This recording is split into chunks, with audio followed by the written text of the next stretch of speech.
Halo, Assalamualaikum warahmatullahi wabarakatuh. Perkenalkan, nama saya Firda Azhar dari Fakultas Keguruan dan Ilmu Pendidikan, Program Studi Pendidikan Guru Sekolah Dasar, NPM 037117038. Nah, di sini saya ingin menjelaskan sedikit tentang materi pengembangan bahan ajar. Ada apa aja sih? Yang pertama itu pengertiannya. Pengertiannya adalah bahan-bahan atau materi pelajaran yang disusun sistematis, tertulis atau tidak tertulis yang digunakan guru dan siswa dalam proses pembelajaran atau kegiatan belajar mengajar. Untuk apa? Memfasilitasi belajar siswa dalam mencapai tujuan pembelajaran yang maksimal.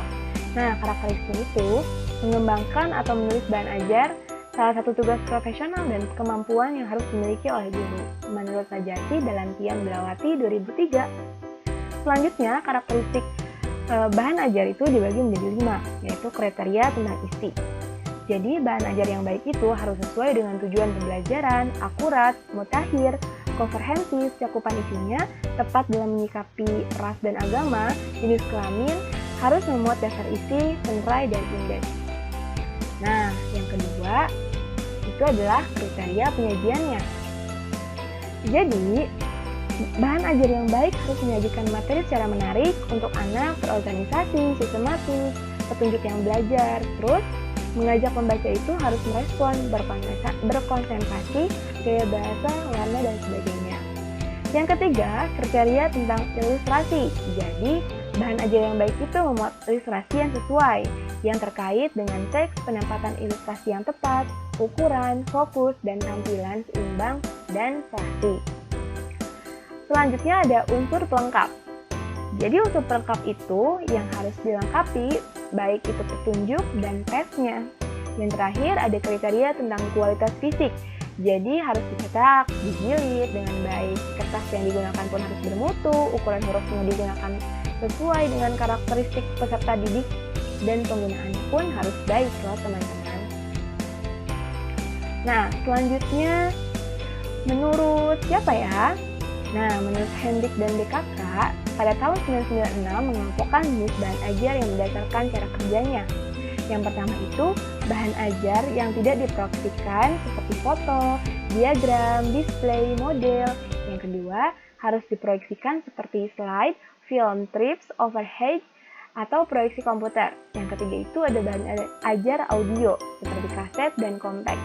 Yang keempat adalah bahan ajar video, misalnya video dan film yang ditampilkan oleh guru.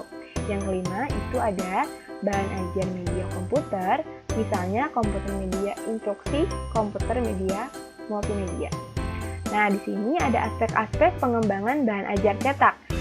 Menurut Rowntree, Najati dalam Tian Belawati 2003, itu tuh termasuk bahan ajar yang cetak tuh seperti apa?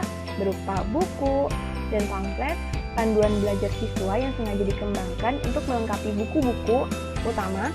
Terus juga ada bahan belajar mandiri tercetak yang sengaja dikembangkan untuk program pendidikan jarak jauh. Nah, buku kerja guru maupun siswa yang sengaja dikembangkan untuk melengkapi program-program audio, video, komputer, dan lain-lain. Yang terakhir ada panduan praktikum dan lain-lain.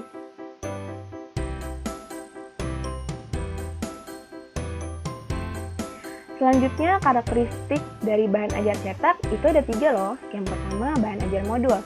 Jadi, satu set bahan belajar dalam kemasan terkecil dilihat dari satu lingkup isi, namun mengandung unsur dalam sistem instruksionalnya.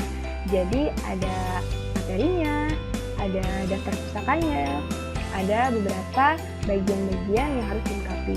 Yang kedua, bahan ajar handout merupakan bahan pembelajaran yang dibuat secara ringkas bersumber dari beberapa literatur yang relevan dengan kompetensi dasar dan materi pokok yang akan dilakukan dalam proses pembelajaran.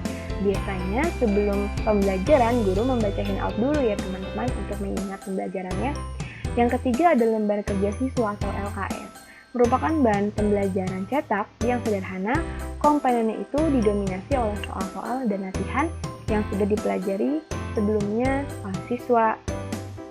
Nah, biasanya ini termasuk pembelajaran yang langsung, yang peserta didiknya mempelajari pembelajaran ini.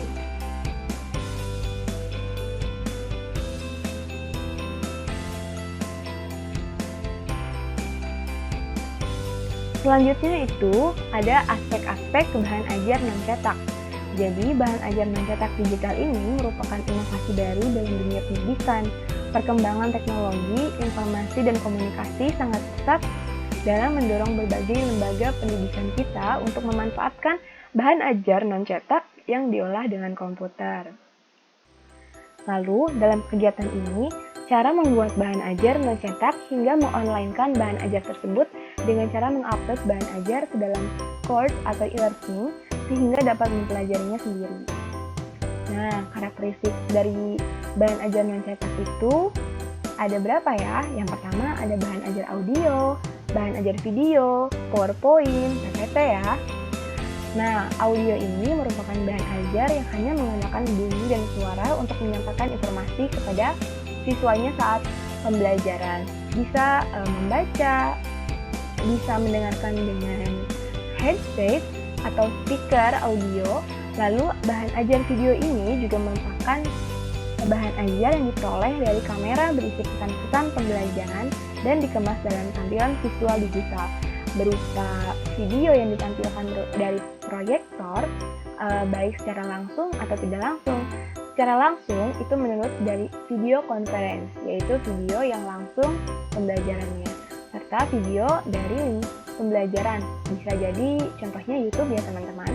Lalu ada PowerPoint Presentation, PPT. Jadi software PowerPoint ini merupakan salah satu bahan ajar yang dapat menampilkan sebuah presentasi, berbagai ilustrasi, gambar, teks, yang lainnya, yang memudahkan kita dalam penyampaian yang secara menarik ya. Lalu yang terakhir adalah modul elektronik atau sekolah. Modul sekolah yang berbasis elektronik yang bisa digunakan di mana saja, baik melalui media online ataupun cetak. Nah, sekian dari saya, mudah-mudahan bermanfaat dan mohon maaf apabila ada kekurangan. Wassalamualaikum warahmatullahi wabarakatuh.